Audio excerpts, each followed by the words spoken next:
Hey everyone. So I wanted to talk a little bit today about the use of language when talking to other people or even thinking to yourself when it comes to working out or eating right or just being happy, living a good life, fit life in general, blah blah, all situations. I got this advice from Tony Horton. He's from Beachbody, but you can look him up. But I've just kind of expanded it into my own way of thinking about it. You need to choose your language very carefully because you do not want to be resented at all. You want your words to come across as good. Let's say you're teaching someone a push-up or even doing a push-up yourself or teaching someone to eat right or eating right yourself. You don't want to come across as angry or upset or demanding or overpowering, etc., etc. You want to have that certain level of, like femininity, that's a word, to back off, but you also want to have the aggressive stance to push.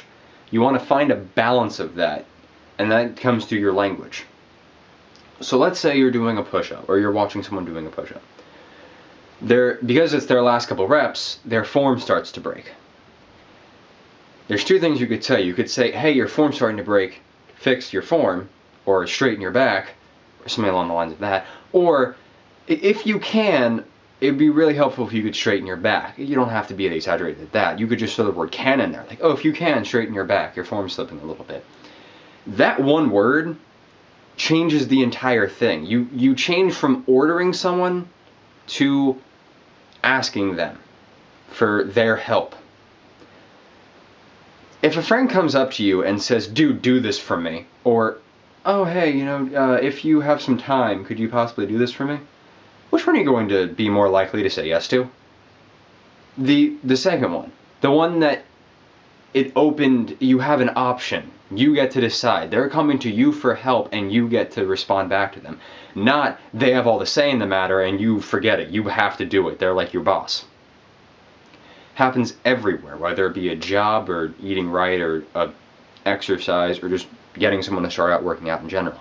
You need to come across and halfway and let them come the other half.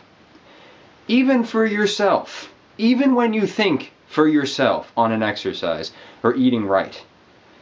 Do not say, if you're eating poorly and you're thinking in your head, oh, I shouldn't be eating this. Do not tell yourself, I need to stop eating this. This is bad. Say to yourself, I should really stop eating this. If I need to try, I can start to eat better. If I can, I need to start eating better.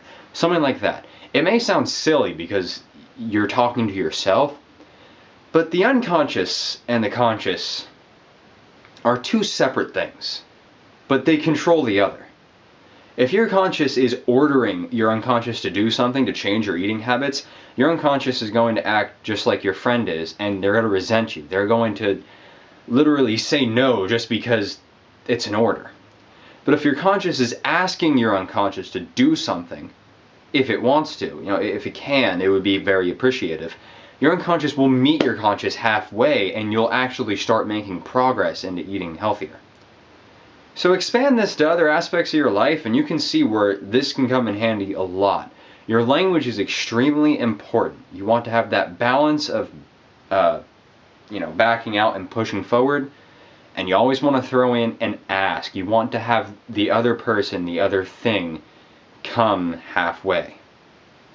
I hope this helps.